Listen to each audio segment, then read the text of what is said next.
So this morning we're talking all about gender diversity, and we're doing it through the lens of a thoughtful guidebook. And it's a book that really digs in what to know, what to say, and what to do in order to treat yourself and those around you with respect and dignity.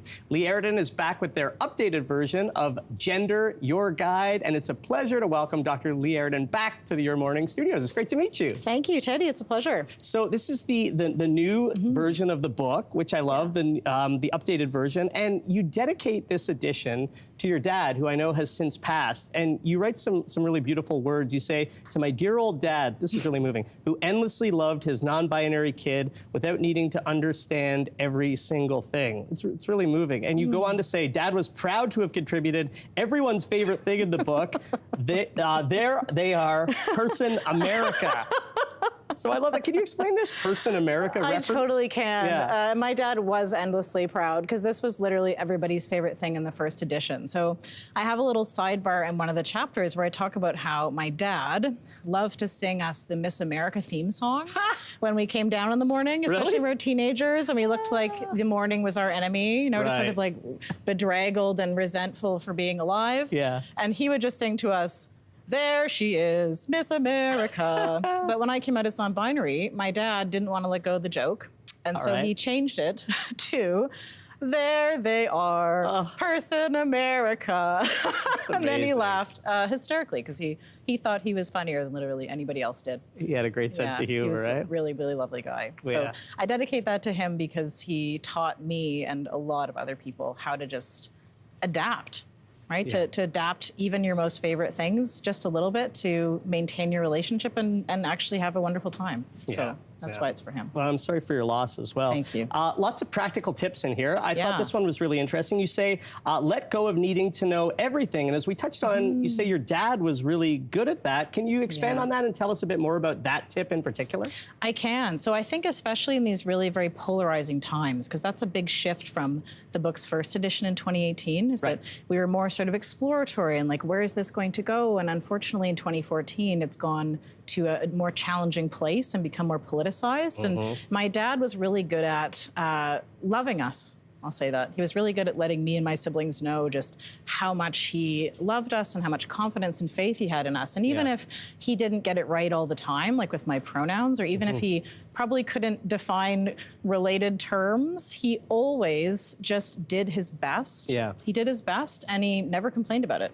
It's amazing. And so that I think is a really, really great model because he led with love. Right? He did his best. He was there with us and he showed me that he loved me and would do his best for me, even if he wasn't always sure why. Right. And so I think that message is something I really try to bring through the book, especially when these conversations are, I think, unfortunately, more complicated and even emotional than they were 6 years ago. Yeah, well put.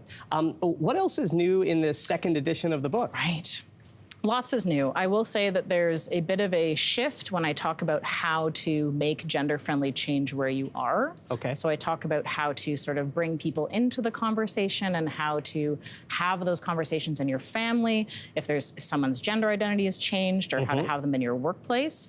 But I also talk about what I call making a power move. And that is a little different than the first edition that was all about sort of relationships and conversation. This is about you have to go to your workplace or your school because your human rights are not being respected. So how do you actually prepare for that important meeting? Like, how do you find the policies and how do you talk about them and how do you get ready?